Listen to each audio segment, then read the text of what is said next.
All right, welcome back. Now, after 2 weeks of implementing the movement control order, now we are seeing some cautious optimistic. So does that mean we can further flatten the curve in these 2 weeks? Now, joining me is Dr. Raja Ahmad Sharul Raja Abdul Malik, a family medicine specialist, who will explain more about the severity of our situation right now. Hello, doctor. How are you? Fine, thank you. Nice to see you, Sue. Right. So let's go straight into our topic for today. So we're now into the second phase of the MCO. Are we seeing some early signs of improvement?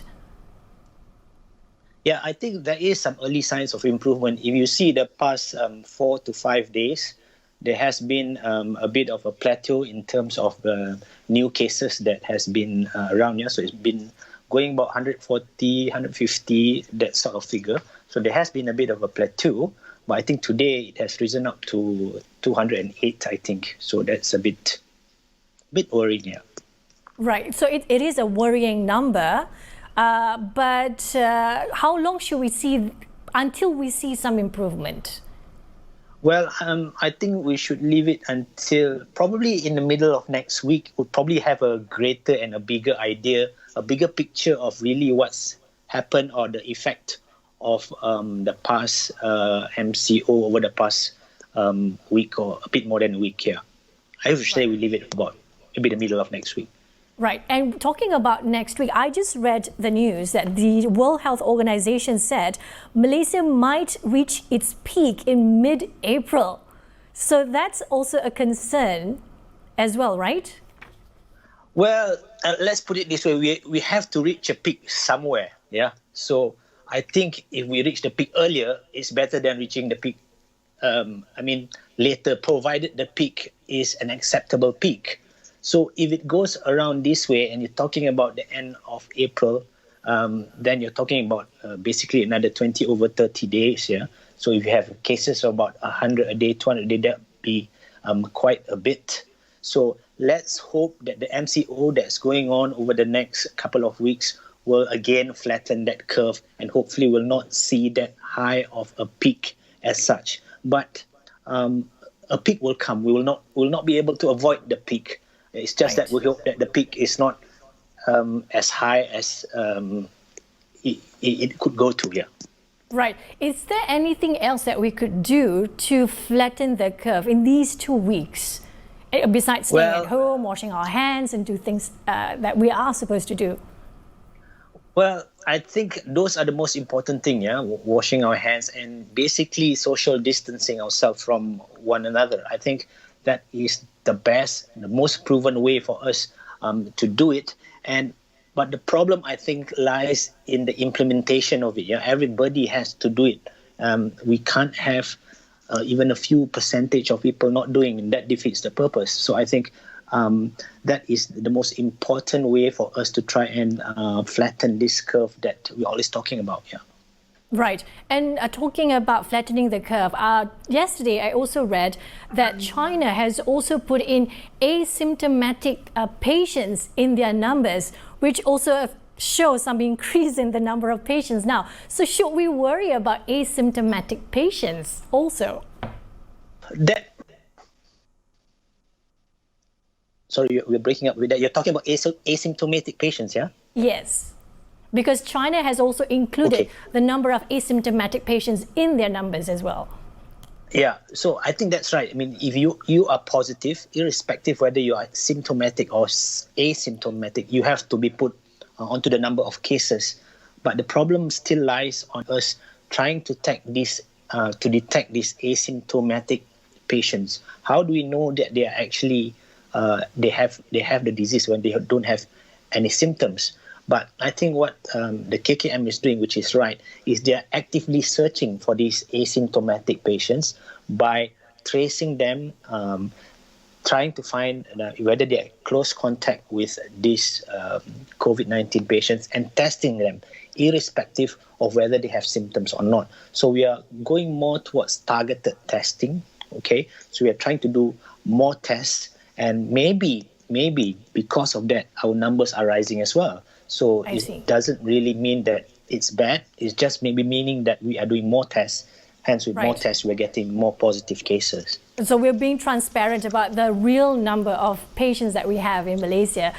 Looking at the worst possible scenario, after 14th of April, let's say the numbers doesn't go down, should we continue the MCO or any other things that we should do to help the government or to help the country to prevent the spread of COVID-19? After 14 days, sorry, breaking up a bit there. Yeah. After a period of after the 14th of April, Yeah. we'll have probably 4 weeks of MCO. Yeah, I think by that time there has to be some sort of improvement. If after 4 weeks we don't see the flattening of the curve, or if it doesn't work, then I really question the implementation of the MCO. I would think that people are not adhering to it because theoretically, if it's done properly and done the right way, and again, I think the government is doing the right thing in implementing on what should be done, then that curve should actually flatten. I tend to be a bit more optimistic than you are. I think by 4 weeks it should be enough. But if it's not, I think there might be a chance that it is going to be extended. Right. I think my worry is, because Ramadan is nearing, so everybody wants to go out and buy food. So that's another thing that I worry about. Yes. Some people are demanding for the Ramadan bazaar to be in as well. Yeah, I know. I mean, that's very interesting, isn't it? Even at these times of crisis, Malaysians are still so much into their food. For one, I think this takes precedence, of course. Yeah, the health and of the society and the country really takes precedence over it all.